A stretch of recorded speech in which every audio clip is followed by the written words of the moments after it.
The NFL trade deadline has come and gone. The Browns ended up making two trades, Amari Cooper for a third-round draft pick and Za'Darius Smith for essentially a fifth-round pick and doing a sixth and seventh-round pick swap. But no more trades beyond that. I was somewhat hopeful that they would trade away a couple of the older veteran guys to stock up on some more picks, but it always takes two to trade, and so ultimately I guess the Browns maybe couldn't find a suitable trade partner or a fair offer, although, I saw Tre'Davious White get swapped for two seventh-round picks. So that was quite the trade. But with that in mind, let's check out what the Browns are working with. By my back-of-the-napkin math, they've got these picks in the upcoming draft. They've got first, second, two-thirds, a fourth of their own, and they acquired a fifth from the Lions for Za'Darius Smith. The reason why they didn't have their own fifth-round pick was they traded away for Za'Darius Smith. So ultimately, they kind of had Za'Darius Smith on a loan for 18 months and really walk away with the same amount of draft capital they had before they dealt him. But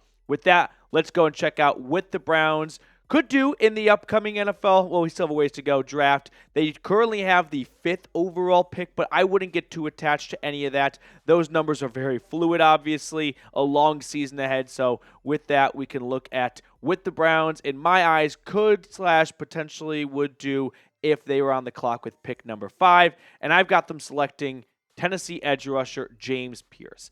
No, I did not make this pick just because I went to Tennessee. I tried to do mock drafts by thinking, what would Andrew Berry do? I like doing mock drafts with that mindset, not what would I do, because I'm not the GM. So I saw James Pearce available at pick number 5. Cam Ward was already taken, so it kind of ruled off the most viable quarterback option for Cleveland.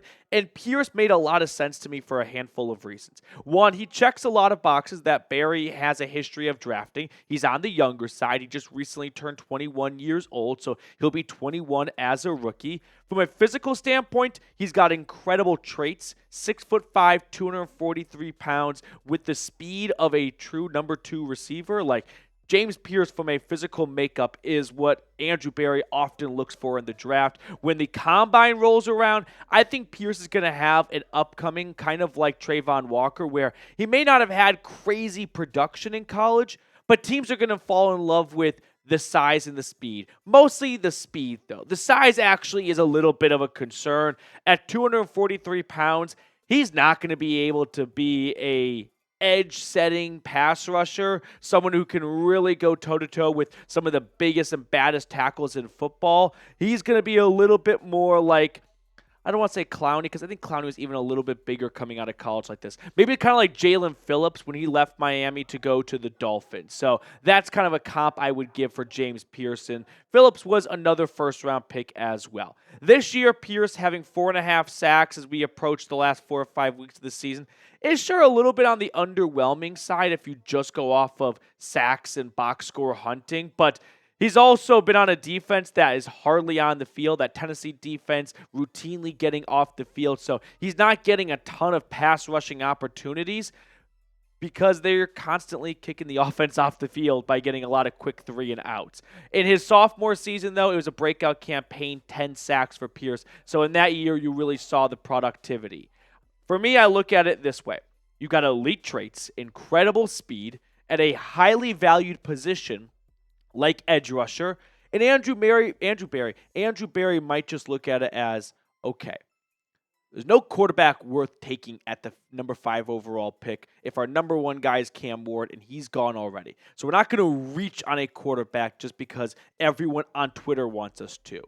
And at wide receiver, it's not a receiver class like last year, in my opinion, where you've got Neighbors and MHJ and Odunze, who could all have been number 1 picks in their own draft class. And then from the offensive tackle standpoint, I like Will Campbell out of LSU, but I don't think he is necessarily like a generational tackle. So someone like Joe Alt when he was coming out of Notre Dame last year. So for that reason, those are kind of the biggest needs for the Browns. I decided to just go with hey, who's a really good player at a really highly coveted position? Edge rusher, James Pearce. And I could see Barry going, we could set up Myles Garrett and Pearce coming off the edge together for a long, long time. Something the Browns have been trying to do for the last 5, 6, 7 years. give Myles Garrett a long-term running mate. They've had some guys rotate in. Za'Darius Smith was probably the best of the bunch. Clowney before that, but they really haven't had anything stick for more than a season or two. So I could see them investing a top 10 pick into an edge rusher, not because they desperately need an edge rusher, but they might look at Pearce as too good of a player to pass on when they're picking top 10, and they want to use that top 10 selection on a position that can get you your most bang for your buck and not just take a guy because you need a wide receiver, even if they don't have a top 10 grade on that player. So what position do you think the Browns should draft first? Quarterback or the field? I don't think the Browns should be reaching for a quarterback. I don't. I don't love this quarterback class to begin with. And imagine if you really wanted a quarterback the year Kenny Pickett and Malik Willis were the top 2 QBs. Like, it just goes to show that taking a quarterback just for the sake of taking a quarterback is not going to solve your problems like you think it might. I don't think Shedeur Sanders, a.k.a. really just Dion, would play in Cleveland. I could see that being an absolute disaster. And then Cam Ward I do like a lot, but I don't think he'll be available when the Browns are on the clock. So after James Pearce in round 2, I went with, well, if I'm going to take a guy from my alma mater, I should take someone from the alma mater of most of our viewers, and that is Quinshon Judkins, the running back out of Ohio State. No, I'm not making these 2 picks just to pander to myself and to you guys. I do think Judkins in round 2 could make a ton of sense for Cleveland. I mean, it's only been 2 games, but Nick Chubb has not looked like the Chubb we were used to seeing. So let's get familiar with Judkins. He's 6 foot, 219 pounds, another youngin as well, 21 years old. He was a big-time recruit from the state of Alabama, SEC Freshman of the Year at Ole Miss, played 2 seasons at Oxford, and then the NIL money came a-calling, so he went up to Columbus. He's got incredible burst. He does not have necessarily the best long-range speed. He can get caught from behind from time to time, but we're kind of getting nitpicky with him. He doesn't have maybe the greatest receiving abilities and pass protection, but how often are college teams calling on their running backs to protect the quarterback? No.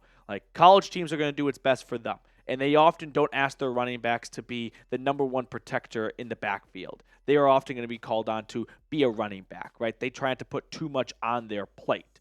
Judkins, though, so far this season for the Buckeyes, 615 yards, 6 touchdowns, averaging 6.5 yards per pop.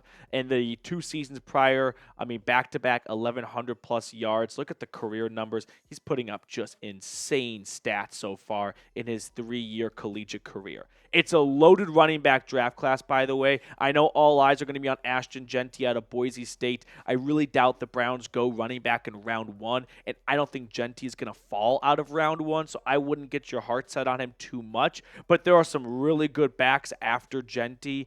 Caleb Johnson out of Iowa, he's number 2 in rushing yards this year. Judkins is awesome as well. Penn State has an incredible back. So there are plenty of good running backs at a good time for the Browns because they did not draft a running back last year. The last time they took it back was Jerome Ford. So even without Nick Chubb kind of having, his own injury issues, the Browns are due for drafting a running back. And you pair it up with Chubb kind of declining and this class being loaded, all signs to me point to the Browns going running back in day 2 of the draft.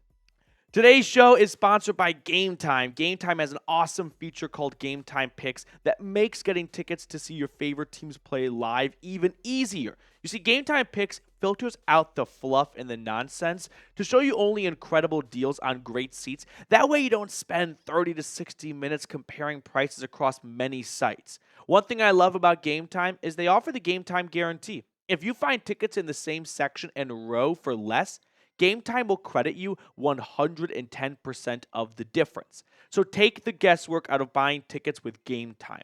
Download the Game Time app, create an account, and use code CHATSPORTS for $20 off your first purchase. Terms apply. Again, create an account and redeem code CHAT Sports for $20 off. I put all that information in the comments and description of today's video. Download Game Time today. What time is it? Game time. So after Judkins in round 2, I went quarterback out of Texas, Quinn Ewers. Another former Buckeye.